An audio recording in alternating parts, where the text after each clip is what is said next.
कुत्ता पालना हराम है, उसकी इजाज़त इस्लाम नहीं देता, और अगर नहीं देता तो ऐसा क्यों? इसी बात को आज हम समझेंगे, क्योंकि सोशल मीडिया पर कई ऐसे वायरल पोस्ट हैं जहां कहते हैं कि मेंस बेस्ट फ्रेंड यानी एक डॉग जो है वो किसी मुस्लिम के घर में जगह नहीं बना सकता, इस्लाम के खिलाफ है, ये गलत है, इसको लेकर पाबंदी है, कुछ नियम कायदे हैं। कुरान हदीसें क्या कहती हैं ये जानते हैं। मेरे साथ इस वक्त इस्लामिक स्कॉलर शेख हलीमुद्दीन जी स्टूडियो में मौजूद हैं और फिरोज बख्त अहमद हमारे साथ इस वक्त मुस्लिम स्कॉलर जुड़ चुके हैं। दोनों से हम बातचीत करेंगे, लेकिन शेख हलीमुद्दीन जी, सबसे पहले तो आपसे जानना चाहूंगी, क्या एक मुस्लिम परिवार इंसान के सबसे वफादार कहे जाने वाले दोस्त डॉग यानी कुत्ते को अपने घर में नहीं पाल सकता है, अपना पालतू नहीं रख सकता है? देखिए, ये जानवर कुत्ता जो है एक आज़ाद पंछी है, कोई हम इसको पालतू जानवर तो मानते नहीं, इसलिए इसकी कोई अहमियत हमारे यहाँ है नहीं।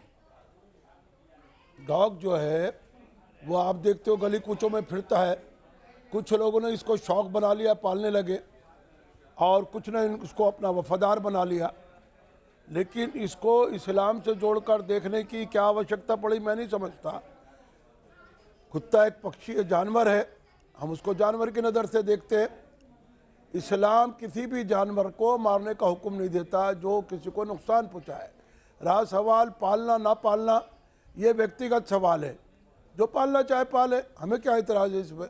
नहीं, कुरान और हदीसों में कहीं कुछ ऐसा जिक्र है कि एक मुस्लिम जो है वो पालतू के तौर पर कुत्ते को नहीं रख सकता है, क्योंकि बहुत सारे ऐसे मैसेजेस जो हैं वो वायरल हो रहे थे, बहुत सारे व्हाट्सएप ग्रुप पे भी इस तरह की चीज़ें आ रही थी कि एक मुस्लिम परिवार के लिए कुत्ता पालना गलत है। व्हाट्सएप की तो बात छोड़ दीजिए, सवाल कुत्ता पालना या न पालना, कुत्ते का जो मुंह की राल होती है जिसको लाभ कहते हैं, वो हमारे मज़हब के अनुसार पाक नहीं है, यानी वो पवित्र चीज़ नहीं है। अगर वो हमारे कपड़ों पर लग जाए तो कपड़ा निजात हो जाता है हमारा, हमें कपड़े बदलने का हुक्म है, इसलिए इससे दूरी बनाए रखने की ज़रूरत है हम लोगों को। कुत्ता का जो मुंह का राब होती है जिसको हम राल कहते हैं, वो अगर हमारे कपड़े पर लग जाए तो कपड़ा गंदा हो जाता है, इसीलिए हमारे मज़हब ने इसकी ममानियत की है कि कुत्ते से दूर रहो। अच्छा, फिरोज अहमद बख्त साहब, क्या कुरान और हदीसों में इस बात का जिक्र है, क्योंकि अभी हाल फिलहाल में एक बहस सुनने को मिल रही थी कि मेंस डॉग फ्रेंड जो है वो अलाउड नहीं है मुस्लिम परिवारों में, और यहाँ पर जैसे कि शेख हलीमुद्दीन जी ने भी फरमाया कि कुत्ते को पाक नहीं माना गया है, पवित्र नहीं माना गया है, और अगर वो छू जाए उसकी राल तो गंदे हो जाएंगे आप, तो कपड़े बदलने पड़ेंगे एज पर इस्लाम। पीनाज साहब, आपको मेरी आवाज मिल रही जी है? बिल्कुल बिल्कुल। देखिए, ऐसा है, मैं तो पहले आपको मुबारकबाद देना चाहूंगा कि आप इतने दिनों से इस्लाम और मुसलमानों पर और पूरा जो हमारा भारतीय समाज है, दुनिया का समाज है, उस पर ये प्रोग्राम करती चली आ रही हैं, और आपका मकसद ये है कि इस्लाम के बारे में क्लैरिटी हो।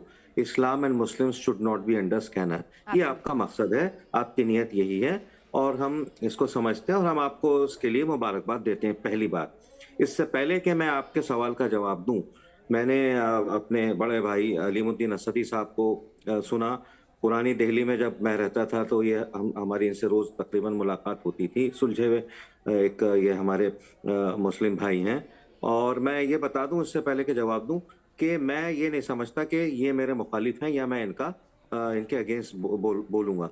We are sitting on the same side of the table. अब मैं आपके सवाल की तरफ आता हूँ, ठीक है? क्यों कई प्रोग्राम्स में मैंने देखा कि एक तरफ जो इस्लाम की वकालत करते हैं, एक तरफ वो जो उसको बैलेंस करते हैं, जो भी है, तो उसमें काफ़ी बहस गरमा जाती है। मैं समझता हूँ कि ये जो बहस है, ये मजहबी बहस से ज़्यादा एजुकेशनल बहस है, ताकि इस पे इस्लाम के बारे में क्लैरिटी आए। और मेरे ख्याल ये है कि शेख हलीमुद्दीन असदी साहब जो हैं, इस्लाम की बहुत साफ़ सुथरी इमेज रखते हैं, और अब जो उनके उसूल और कवायद हैं उस पर वो पाबंद हैं। अब सवाल आता है आपका, क्या कुत्ता जो है वो मतलब उसका इस्लाम के ताल्लुक से उसका रखना मनादी है, नाजायज़ है, क्या है? देखिए, मैं बताऊं आपको, चाहे वो कुत्ता हो, चाहे कबूतर हो, चाहे वो खरगोश हो, चाहे वो मुर्गी हो, कुछ भी जानवर हो, ठीक है, बिल्ली हो, ये सारे जानवर अल्लाह तबारक व ताला की मखलूक हैं। और अभी अलीमुद्दीन असदी साहब ने बड़ी अच्छी बात कही, उन्होंने कहा कि इस्लाम में किसी जानवर को मारने के लिए नहीं कहा गया है। और तो ये अल्लाह की मखलूक है, और अगर इसको हम रखें, हाँ इन्होंने एक बात कही सदी साहब ने कि कुत्ते की जो राल होती है, ठीक है, वो तो कोई भी जानवर या पक्षी है, जो भी पशु है वो अनहाइजीनिक होती है, वो भी बात उनकी ठीक है। लेकिन अभी शुरुआत में आपने एक बात कही कि जो कुत्ता है, कुत्ता तो लोगों ने, अफसोस की बात है, इतना अच्छा जानवर होता है, इतना वफादार जानवर, उसको गाली बना लिया है। अक्सर हम अपनी जबान में किसी को गाली देना होती है तो हम उसे कुत्ता कह देते हैं, बड़े अफसोस की बात है। कुत्ता तो बड़ा अच्छा जानवर है, वफादार है। देखते ही मैं मेरी गली के नीचे, मैं जाकिर नगर में रहता हूँ, एक कुत्ता मुझसे हिला हुआ है, मैं उसको बिस्किट देता हूँ, मुझे देखते ही दुम हिलाने लगता है, मैं 5-10 रुपए के सामने से जो दुकानदार है बिस्किट अपने हाथ से उसको खिला देता हूँ। तो मेरे कहने का मकसद ये है कि ठीक है, अपनी सोच अलग अलग है, लेकिन मेरे ताल्लुक से कुत्ता जो है उसको आप, हाँ अगर आपके घर में ऐसा है कि चोरी हो या कोई खतरा हो, लोग आपके ऊपर अटैक करने वाले हों, मैं समझता हूँ कुत्ते का रखना नाजायज नहीं है। और कुत्ते की, आप एक छोटा सा वाकया करके बात को खत्म करूंगा।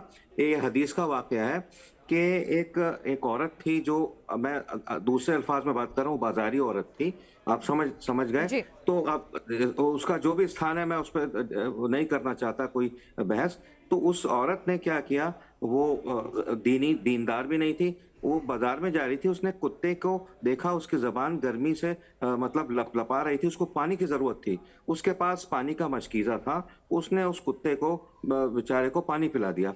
अब ये कहा जाता है, इसको अलीमुद्दीन असदी साहब एक्सेप्ट नहीं करेंगे, ये कहा जाता है, अब चाहे 20,000 हदीसें हो गई हैं, 6 हदीसें थी मेन, कि अल्लाह मियाँ ने उस फाहिशा की, उस औरत की जो कि बाजारी औरत थी, अल्लाह तो किसी को माफ कर सकता है, उसको सिर्फ इसलिए माफ कर दिया, उसको जन्नत में जगह दे दी कि उस औरत ने अल्लाह की मखलूक भूखे, मतलब प्यासे कुत्ते को पानी दे दिया गर्मी में।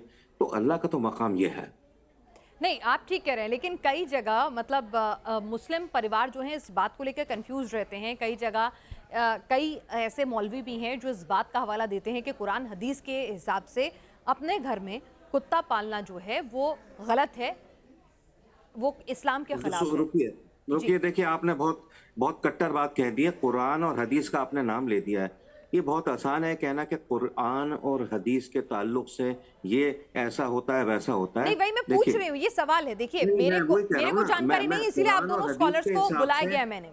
सुनिए मेरी बात, मैं बता रहा हूँ ना, मैं, अब देखिए पीना साहिबा, हम क्लैरिटी के लिए बैठे हैं, मैं भी, आप भी, और असदी साहब भी, कोई हम झगड़ा फसाद नहीं कर रहे हैं। देखिए, ये कहना बड़ा आसान है कि कुरान में ये लिखा है, कुरान में वो लिखा है। कुरान में तो ये भी नहीं लिखा कि बुर्का पहनो, कुरान में तो ये लिखा है कि खवातीन को ढका छुपा रहना चाहिए ताकि मर्दों की शहवत ना जागे, उनके व्यभिचार ना जागे, वो सब ठीक है अपनी जगह।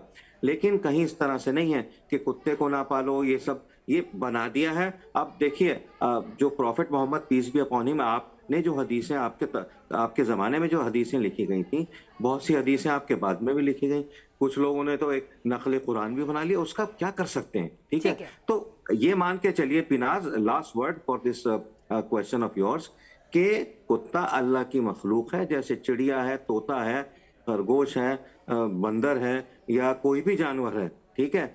उसी तरह से हम कुत्ते को, मतलब ना तो गाली के तौर पर इस्तेमाल करें, वो एक अल्लाह की मखलूक है, अल्लाह का जानवर है, और हमें उसको पूरा मान सम्मान देना चाहिए। जी बिल्कुल। हमारे साथ इस वक्त शेख अलीमुद्दीन भी जुड़े हुए हैं। अलीमुद्दीन साहब, यानी कि कोई भी अगर हम कहें लिखित तौर पर, ना तो कुरान में ना हदीस में ऐसा लिखा है कि कुत्ता पालें या ना पालें, इसको लेकर कोई क्लैरिटी नहीं है, ये इंसान की अपनी मर्जी पर है, वो पालना चाहता है कि नहीं। क्या मैं सही समझी हूँ? देखिए, अभी फिरोज साहब ने एक बड़ी अच्छी बात कही, बहुत से लोग चोरी या डाकू डकैत के लिए या खेतों की हिफाजत करने के लिए कुत्ता पालते हैं, वो एक अलग मसला है। लेकिन जितनी भी मखलूक है जिससे इंसान को नुकसान ना पहुँचे, और उसका पालना ना पालना ये अलग बात है। लेकिन फिरोज साहब ने जो बात कही है वो हकीकत पर मुबनी है कि एक कुत्ते को, राहगीर कहीं गुजर रहा है और कोई जानवर मुसीबत में है, उसकी सहायता कर देना ये अच्छा और नेक फाल काम होता है। हमारे यहाँ इसकी रोक नहीं है।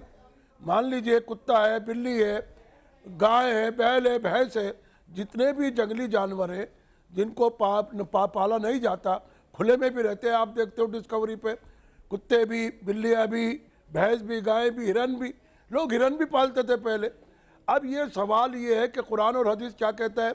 देखिए, मैंने कल भी अर्ज़ किया था आपके प्रोग्राम में और आज फिर अर्ज़ कर दूं, कुरान में सारी बातें इंसान की बनाने की, शुरुआत से लेकर आखिर तक की और दुनिया से जाने तक की, क्या पहनना है, क्या ओढ़ना है, सब चीज़ का तस्करा है। औरत को कैसे रहना है, किसके निकाह में रहना है, किसके नहीं लेना। लेकिन हर बात को कुरान और हदीस से जोड़कर नहीं देखना चाहिए। मुसलमान है, वो बकरी पालन करता है, भेड़ पालन करता है, गाय पालता है, भैंस पालता है, पालतू जानवर पालता है। लेकिन कहीं भी देखेंगे आप दुनिया के अंदर कि कुत्ते को वो मुकाम हासिल नहीं है जो गाय और भैंस को, बकरी को या भेड़ को, हिरन को जो रुतबा है वो इस तरह का कुत्ते को नहीं है। लेकिन सवाल ये, कुत्ता कुछ लोग पालते हैं, ये उनका ज़ाती फेल है। इस पर डिबेट की आवश्यकता की ज़रूरत अगर आपको पड़ी है तो मैं उसका उदाहरण दे दूं। कुत्ते के बारे में मैंने जैसे पहले अर्ज किया, इसका जो लुआब है यानी इसका जो थूक है वो गंदा है, इसीलिए ही मना किया गया है। कोई कुत्ते को इस्लाम ने ज्यादती करने का हुक्म नहीं दिया है, कुत्ते को मारने का हुक्म नहीं दिया है। इसी से समझने की कोशिश है कि इस्लाम बुराई की तरफ नहीं जाता, नहीं नहीं बिल्कुल अच्छाई ठीक की है, दावत यानी कि देता कुत्ते है। को पवित्र नहीं माना गया है, क्या मैं सही समझ रही हूँ? यानी हाँ, ऐसा है। कि मान मतलब लीजिए। आप बकरी पाल सकते हैं, आप भेड़ पाल सकते हैं, लेकिन आप गाय नहीं पाल सकते, आप कुत्ता नहीं पाल सकते। नहीं, आप गाय पाल सकते अच्छा, हैं। गाय पाल सकते हैं। गाय पालते हैं हम, अच्छा, गाय भैंस पालते भी हैं। पालते हैं, गाय भी पालते हैं। जितने पक्षी पशु हैं जिनको बिल्ली है, पाल सकते हैं, बिल्ली देखिए- साफ है। देखिए बिल्ली का कोई, बिल्ली तो जंगली जानवर है। अब बहुत से नहीं, लोगों मैंने ने बहुत शौक सारे बना लिया। मुस्लिम घरों में देखा है, बहुत पर्शियन पालते कैट्स हैं। पालने का बहुत शौक हाँ, होता है। हाँ, तो देखिए- बिल्ली पवित्र है? नहीं, पवित्र नहीं है। बिल्ली भी उसका पवित्र नहीं उसका रुआ भी तो है, दमा करता है। साइंटिफिक तौर से देखा जाए, डॉक्टरी हिसाब से देखा जाए तो वो भी नुकसान पहुंचाता है, दमा करता है। ये मैं नहीं कह रहा, डॉक्टर कहते हैं। इसी तरह जो चीज़ नुकसान देती है, चीज़ को उससे दूर रहे तो इसमें अच्छाई की बात है, बुराई की कोई बात नहीं है। हाँ, आप घर के बाहर अगर आपकी डेवड़ी पे, अभी फिरोज साहब कह रहे थे कुत्ता आता है मैं खिलाता हूँ, ऐसे हम भी उदाहरण देते हैं। अगर कोई कुत्ता 2 दिन हमारी डेवड़ी पे आ जाए और हम उसको बोटी डाल दें, वो 2 दिन फिर खाने के समय आ जाता है और हम उसको खाना डाल देते हैं। हम उसको बिल्कुल परेलते नहीं हैं, उसके मुखालिफ नहीं है। आता है पशु पक्षी आते हैं, गाय आ जाए, अगर वो भूखी है उसके लिए हम पानी रख देते हैं, चारा रख देते हैं। ये हमारा कर्तव्य है, ये हमारा कार्य है और हमारा फर्ज है। जी, यानी कि कुत्ता पालना इसीलिए मनाही नहीं है, यानी कि मनाही कहीं नहीं है, उसको पवित्र नहीं माना गया है, तो इसीलिए ये आपका अपना फैसला है कि आप उसे पालें या ना पालें। सही समझिए शेख अलमुद्दीन जी? ना तो मनाही है, ना कहा गया है। बिना जरूरत तो कोई भी चीज नहीं पाल सकते आप। अगर जरूरत है किसी चीज की तो आप अपनी डेवड़ी से बाहर रख के, कौन मना कर रहा है? ठीक है, घर में कुत्ते की जगह नहीं है क्योंकि वो पवित्र नहीं है। फिरोज अहमद बख्श साहब, कुत्ते को पवित्र जी। नहीं माना गया है, पालने ना पालने को लेकर कोई साफ बात नहीं कही गई है। देखिए ऐसा है, अलीम साहब ने जो बात कही मजहब के एतबार से, इस्लाम के एतबार से, और जो समाज में वो देखते हैं या हम भी देखते हैं, उसके एतबार से उन्होंने एक सेंटेंस कहा कि जो कुत्ते का जो सेलिब्रेशन है, यानी लार है या जो भी उसका जो थूक वगैरह है, वो अनहाइजीनिक है। ठीक है, बावजूद इसके हम देखते हैं बहुत से लोग कुत्ते को चाटते हैं, खुद को चटवाते हैं, सारा सब है। लेकिन यहाँ पे मैं कहना चाहूँगा कि यहाँ बात ये नहीं है कि कुत्ते को पालना है या नहीं पालना है। ठीक है, कुत्ता, इसको उर्दू में एक लफ्ज़ है नजिस, मतलब अलाउ, नॉट अलाउड, ये भी का बहुत से लोग कहते हैं। लेकिन बावजूद इसके, देखिए मैं भी एक घुटा हुआ मुसलमान हूँ, अपनी जड़ों से जुड़ा हुआ हूँ, सड़ा हुआ मुसलमान हूँ कहना चाहिए, लेकिन साथ ही साथ मेरे अंदर कट्टरपन नहीं है। मैं अपनी तारीफ नहीं कर रहा हूँ, मैं कोशिश करता हूँ कि मैं अल्लाह के इस्लाम पे चलूँ, prophet Mohammad peace be upon him आपके इस्लाम पे चलूँ, कुरान जो हमारी किताब है उस पे चलूँ, और मैं बाकी किसी चीज़ को, हाँ हदीसें हैं उन पे चलूँ। ठीक है, ये जो भी हमारे उलमाए दीन हैं, अकाबिर हैं, और हमारे और भी आइमा हजरात हैं जो अच्छी बातें वो बताते हैं, उन पे चलूं। लेकिन अगर कुछ इस तरह की बहस आ जाती है, जैसे कि पिछले दिनों हमने सुना नो हिजाब नो किताब, तो उससे तकलीफ पहुंचती है। इस्लाम में ऐसा कुछ नहीं है। इस्लाम ने तो ख़वातीन को, औरतों को जो पहले अरब के अंदर उनको मार देते थे, उनको उनको बराबर का जो है एक रुतबा दिया है, ठीक है। और ये भी कहा है कि चाहे मुस्लिम औरत हो या मर्द हो, वो जहां भी जाकर के स्टडी कर सकता है, तालीमी याफ्ता हो सकता है हो। तो ये इस्लाम, मतलब मैं ये नहीं कह रहा, ऐसा कहा जाता है कि Islam is the latest and most scientific religion, चलिए मान लेते हैं, लेकिन इसको कहने से नहीं, इसको हमें करके दिखाना होगा, ठीक है। अगर हम देखते हैं कि कोई ग्लासगो एयरपोर्ट में आतंकवादी जो है गाड़ी लेके विस्फोट की घुस जाता है, बेगुनाह लोगों को मार देता है, तो वो अगर कहे कि मैं मुसलमान हूं, तो हम उसको मुसलमान नहीं मानते, लेकिन चूंकि वो एक मुसलमान उसका नाम है, तो इन चीजों से इस्लाम बदनाम होता है। और आखिर में एक चीज और मैं आपको बताना चाहूंगा, अलीमुद्दीन असदी साहब ने एक दिलचस्प बात कही, उन्होंने गाय और भैंस का नाम दिया, ठीक है। गाय के ताल्लुक से मैं कहना चाहता हूं कि दारुल उलूम देवबंद ने कई मर्तबा ये फतवा दिया है कि बकरीद के मौके पर गाय को ज़िबह ना किया जाए, ठीक है, उसकी कुर्बानी ना दी जाए, क्योंकि हमारे जो बिरादरान वतन हिंदू भाई हैं वो उसको माँ मानते हैं, माता मानते हैं। हम इस बात की तायद करते हैं और इस बात को हम मानते हैं।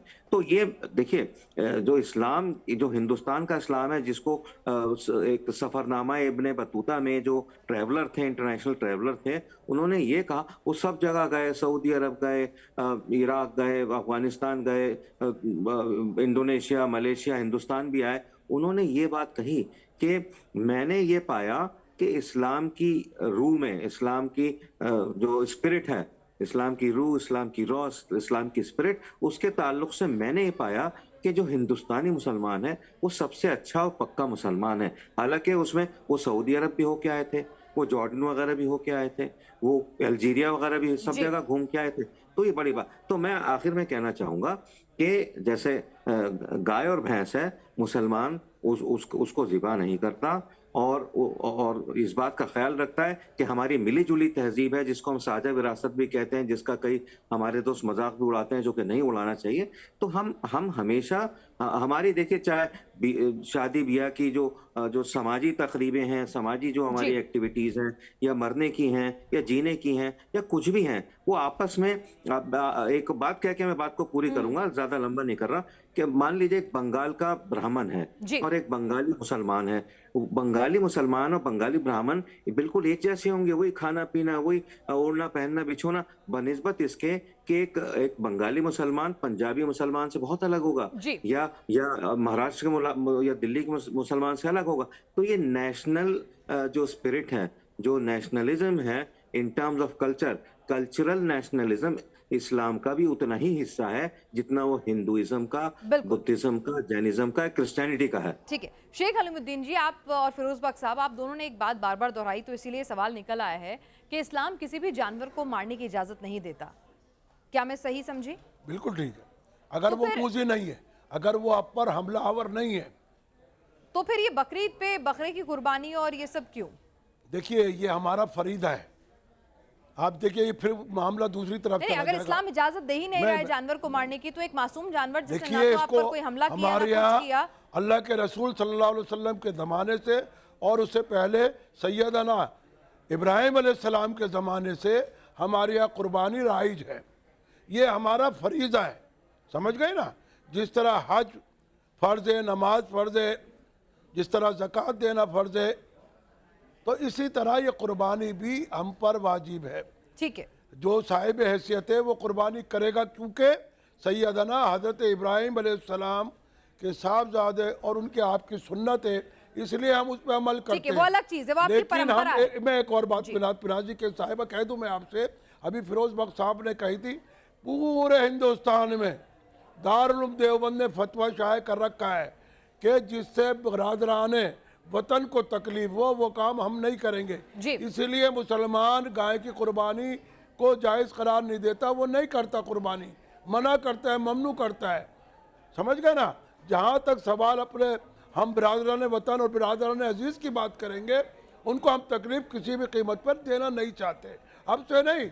ये हमारा सदियों से पुराना मेल मिलाप और मोहब्बत है, और ठीक उसको है। हम कायम रखना चाहते चलिए हैं। फिरोज बख्श साहब और अलीमुद्दीन जी, आप दोनों स्टूडियो में आए और आपने इस मुद्दे पर, क्योंकि आज कल हाल फिलहाल में ये मुद्दा बहुत ज्यादा सोशल मीडिया के जमाने में एक एक छोटा सा बहस। शेर कह दूं एंड के लिए, अगर जी गुंजाइश है। जी जी, बोलिए बोलिए सुनिए, बोलिए बोलिए फिरोज साहब। कोई मुश्किल नहीं है हिंदू या मुसलमान होना। हाँ, बड़ी बात है इस दौर में इंसान होना। बिल्कुल। हम सबको हिंदू मुस्लिम सिख ईसाई से ऊपर उठ के एक अच्छा हिंदुस्तानी मुसलमान बनना चाहिए। चलिए, और शायद ये हर मजहब सिखाता है, चाहे मजहब के नाम बदल दीजिए, उसके तौर तरीके से बदल दीजिए, इंसानियत सबसे पहले सिखाई जाती है। तो क्या मैं कहता है सबको इस्लाम में? हमने होली बात की सर, वक्त की कमी है। मुबारकबाद पेश करता हूँ। जी जी, तमाम बिरादरान वतन को आज होली का पर्व है, होली की बहुत और बहुत हाँ, मुबारक हो। आप देखिए होली पे अगर मैं मुबारकबाद ना दूं तो ये बड़ी नाइंसाफी होगी। ठीक है। पीना साहब, जी जी देखिए होली के ताल्लुक से एक छोटा सा शेर है। जी जी। आ मिटा दें दिलों पे जो स्याही आ गई है, मेरी ईद तू मना ले, तेरी होली मैं मनाऊं। हम होली को ईद गुलाबी कहते हैं, उर्दू में भी और फारसी में भी। चलिए, तो आपको और सभी को बहुत बहुत मुबारक। और आप आज क्या सबको कहता है इस्लाम में? जी आपको ईद गुलाबी की, होली की दिली मुबारकबाद जी, सभी आपको लोगों भी, को जो हमें सुन पा रहे हैं। आपको भी। तो क्या कहता है इस्लाम में? आज के लिए बस इतना ही। तो ये सवाल जो हाल के दिनों में उठा था बार बार कि क्या एक मुस्लिम परिवार कुत्ते को बतौर पालतू जानवर रख सकता है, अपने घर में एक डॉग पाल सकता है कि नहीं, इस पर आपने हमारे स्कॉलर्स को सुना। इस्लाम में कुत्ता पवित्र नहीं माना गया है, ये आपका फैसला है कि आपको इसे रखना है या नहीं।